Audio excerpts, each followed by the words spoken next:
मेरे प्रियो, आज मैं एक और बात को आपके सामने रखना चाहता हूं, और वो बात कोई और नई बात नहीं है आपके लिए और प्रत्येक मसीह के लिए कि अंत के दिनों में कलाम कहता है कि वो शैतान, वो पुराना सर्प छोड़ दिया जाएगा और वो पृथ्वी पर जितनी जल्दी हो सके अपने काम को खत्म करने के लिए घूम रहा है। वचन कहता है वो एक फाड़ खाने वाले भेड़िए के समान खोज में रहता है कि किसको फाड़ खाएं। आज मैं बताना चाहता हूं कि शैतान का सबसे बड़ा हथियार है निराशा।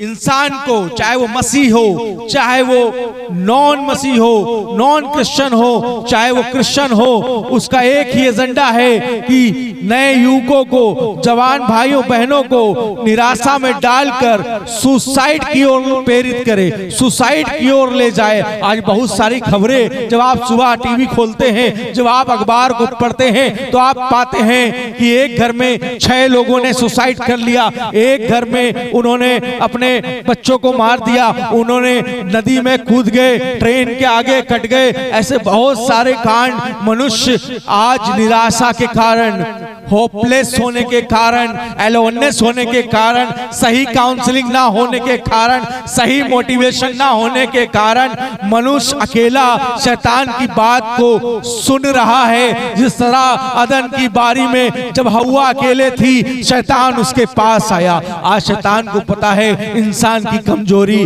और वो कमजोरी क्या है? मनुष्य का अकेला रहना। जब वचन पढ़ते हैं, परमेश्वर ने आदम को बनाया और यह भी कहा कि मनुष्य का अकेला रहना अच्छा नहीं है। क्यों कहा? क्योंकि उसको पता था।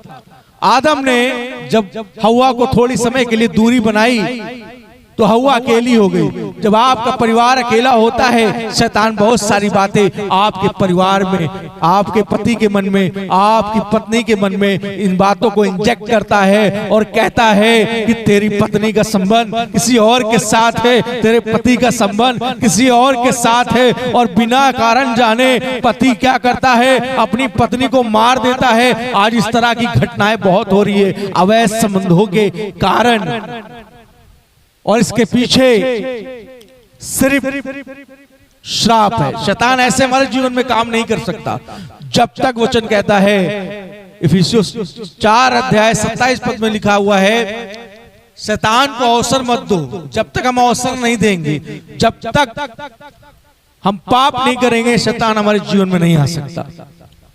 क्योंकि प्रभु यीशु मसीह ने कहा हाबिल से, कैन से जब उसने हाबिल को मार दिया तो परमेश्वर ने कहा कि देख, पाप द्वार पर छिपा हुआ है और पाप की लालसा तुझ पर है, क्योंकि तूने हत्या की है। पहली हत्या उस जीवन में, उस सृष्टि में हो चुकी थी। जो कैन था उसने अपने सगे भाई हाबिल को मार दिया था। इसीलिए प्रभु यीशु मसीह यूहन्ना 5 अध्याय के 58 पद और 56 पद में कहते हैं कि शैतान तो आरंभ से हत्यारा है।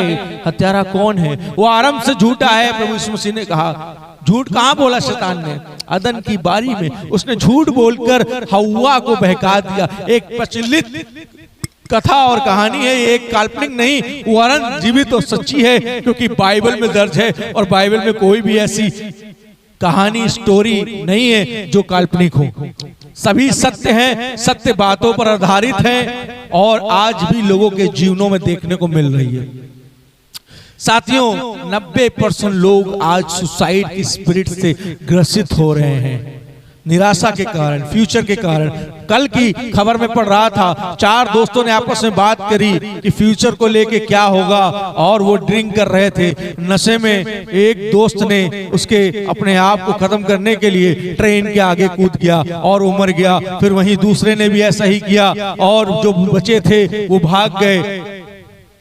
क्यों? आज जवान पीढ़ी अकाल मृत्यु, समय से पहले, अकाल मतलब बिना काल के, काल मतलब समय, काल का मतलब समय, अकाल का मतलब असमय। और बाइबल में लिखा हुआ है जो असमय इस पृथ्वी पर से अपने जीवन को नष्ट करता है, वो अपने जीवन भर दुष्टात्मा बनकर भटकता रहता है।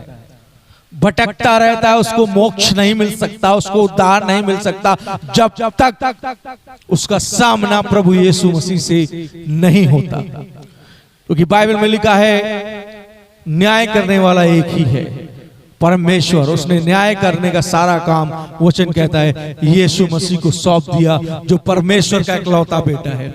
मेरे प्रियो, आज आपको खड़े होने की जरूरत है। अपने पड़ोस में, अपने क्षेत्र में जहां कोई निराश है, उसे प्रभु यीशु मसीह के संदेश बताएं, उसको प्रभु यीशु मसीह के पास लाएं, उसको एक आत्मा को बचाएं। वचन कहता है, बाइबल कहती है, तुम्हारी एक आत्मा बचाए जाने के कारण स्वर्ग में आनंद होगा। स्वर्गदूत आनंद करते हैं, लेकिन आज दुनिया ने इन बातों को जाना नहीं। बाइबल ये भी कहती है उन पर हाय, क्योंकि वो परमेश्वर के क्रोध को झेलेंगे, परमेश्वर के महाप्रतापी दिन का सामना करेंगे। लेकिन हम धन्य हैं, आप धन्य हैं जो मसीह हैं, और हम उठा लिए जाएंगे। हम परमेश्वर के साथ आनंद करेंगे और संसार हाय करेगा। वचन में लिखा हुआ है संसार पर हाय, और प्रभु यीशु ने कहा मैंने संसार को जीत लिया है, इसलिए तुम निराश मत हो, तुम हताश मत हो। We have one hope, Lord Jesus Christ। हमारे पास एक आशा है, एक आशा है, एक होप है, और वो है प्रभु यीशु मसीह। संसार के पास तो वो भी होप नहीं है, वो भी आशा नहीं है। वो कुछ भी लॉस करते हैं, वो सुसाइड की ओर जाते हैं।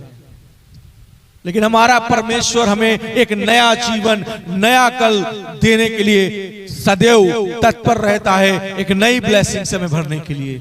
साथियों, हमें जागने की जरूरत है। हम सोने वाले मसीह ना बने, हम जागने वाले मसीह बने, हम आग से भरे हुए मसीह बने। और परमेश्वर का वचन कहता है तुम आग हो, राबानियों नमा सांदरा, हालेलुया।